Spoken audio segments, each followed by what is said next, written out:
Hello everyone, my name is Evgeny and welcome to the new channel related to intelligence.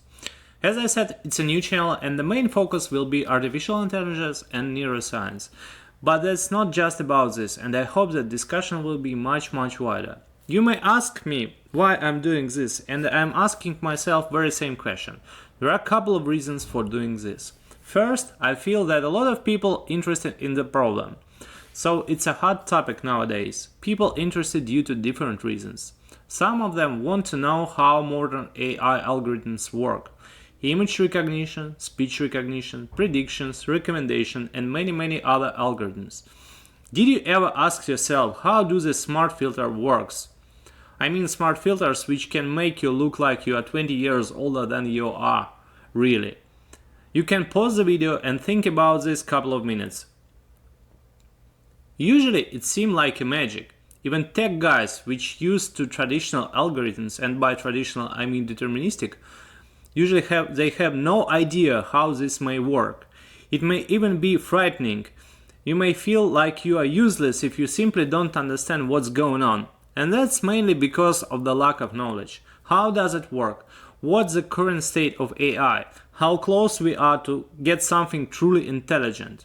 And I want to calm you down. It's not so hard to understand and it's not so scary when you know how it works. And I believe that we are so far from true intelligence, so there is nothing to be afraid of at the moment. And I want to return to this question later on, but we need to discuss a lot of things first. Just a couple of examples to demonstrate to you that we are so far from true intelligence. We still don't know how memory works. Modern neural networks can learn how to recognize picture. They may learn how to play video games. But when you learn very same network to play different game, it completely forget the original one. This problem even have a special name. It's called catastrophic forgetting. People try to tackle this problem, and there are some breakthroughs, but nothing even close to what real people may do. I don't see any algorithms that can generalize as humans can as well. So we can write some software which can perform some particular task. It may recognize speech, it may recognize pictures, but there is still no algorithm that can generalize, combine knowledge, make new conclusions based on experience. So it's not even close to what humans can do, and modern algorithms are still primitive in some sense. As I said, some people interested because they want to understand how it works. Also, some people are just fascinated by the problem itself. And it's really just amazing. Even if you don't pursue some practical goals, this topic is just very exciting. I was excited by the neural networks many years ago, and I'm still in love with this problem. Discovering this area is much more interesting than just, spending your lifetime doing some useless stuff. Fun fact number 1. Human brain contains around 100 billion neurons, and this number roughly matches the number of the stars in the Milky Way galaxy. For those who don't know, neuron is the main cell in our brain. So now you better understand the scale. Each neuron has approximately 10k connections called synapses, and if you assume that we live around 70 years on average, you may do simple calculations and figure out that we have roughly 500,000 synaptic connections per 1 second of our life. Just think of this, it's a huge number. There are different estimates for these numbers, and I want you to always be skeptical. You shouldn't believe just because someone says this. Do your homework, check these simple statement. The second reason why I'm making this video is because I see some educational gap. People which are new to this problem usually literally blind. They don't know where to start from. They don't know what direction they should follow. So I think that they need a good roadmap so they can see high-level picture and dig into details if they need to refine their knowledge in some particular area. And I hope that here I can be useful. I also was in a blind position a couple of years ago, and then I started learning the problem and achieved quite good progress, as I think. So I want to share my experience. I want to give you a good roadmap so you can orient better in this space. We will leverage a lot zoom in zoom out approach, which I personally like, so we can see high-level picture and then we'll dig into details and discuss some things in much higher resolution. I fully understand that I'm probably not the best lecturer and I have some knowledge gaps myself, especially if we are talking, let's say, about biology or neuroscience. So instead of retelling you very same story, I would rather prefer to give you good links, videos, amazing lectures, online materials, papers, publications, code samples, this kind of stuff. On the other hand, I'm quite good myself in some topics, so if I feel that I can add value, I'll definitely go for it. The third reason why I'm making this video is because the problem relates to many disciplines. Let's just look at a short list of disciplines which relates to the problem.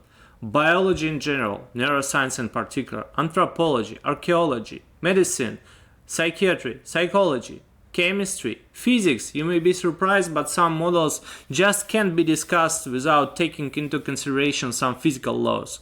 Math, computer science, obviously. So I truly believe that if we want to crack the algorithm and understand how really human brain works, we should study the subject across different disciplines and start this conversation among people with different background. And I feel that we can do more about this because together we can be better. And I hope we will get some traction at some point in time, and as a minimum I'll try to do my best job. So probably we can start live conversation. Fortunately, modern technologies allow to do this easily, so we can pick up some topic, invite people with deep understanding in this area and just start live conversation. Just raise some question, probably leave them without an answer, and who knows what we can do if we will work hard together. I want to tell one story. Once I visited an event in Moscow which was related to Manhattan Project. For those who don't know what it is, Manhattan Project is actually US nuclear bomb project. And there was an old gentleman, and unfortunately I completely forgot his name, and I can't find his name on internet.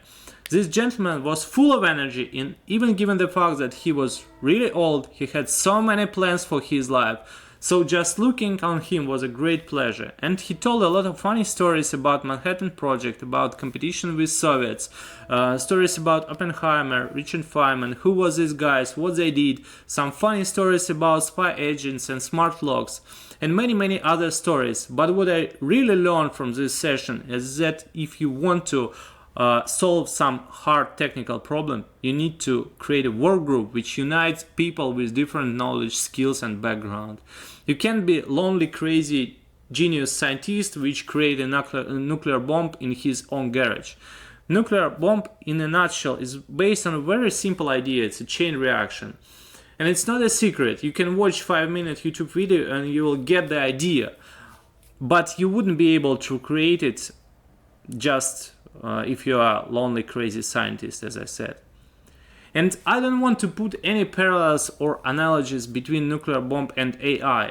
And I just wanted to say that we can achieve significant results if we work together. We can build bridges, travel to the space, and do many other things.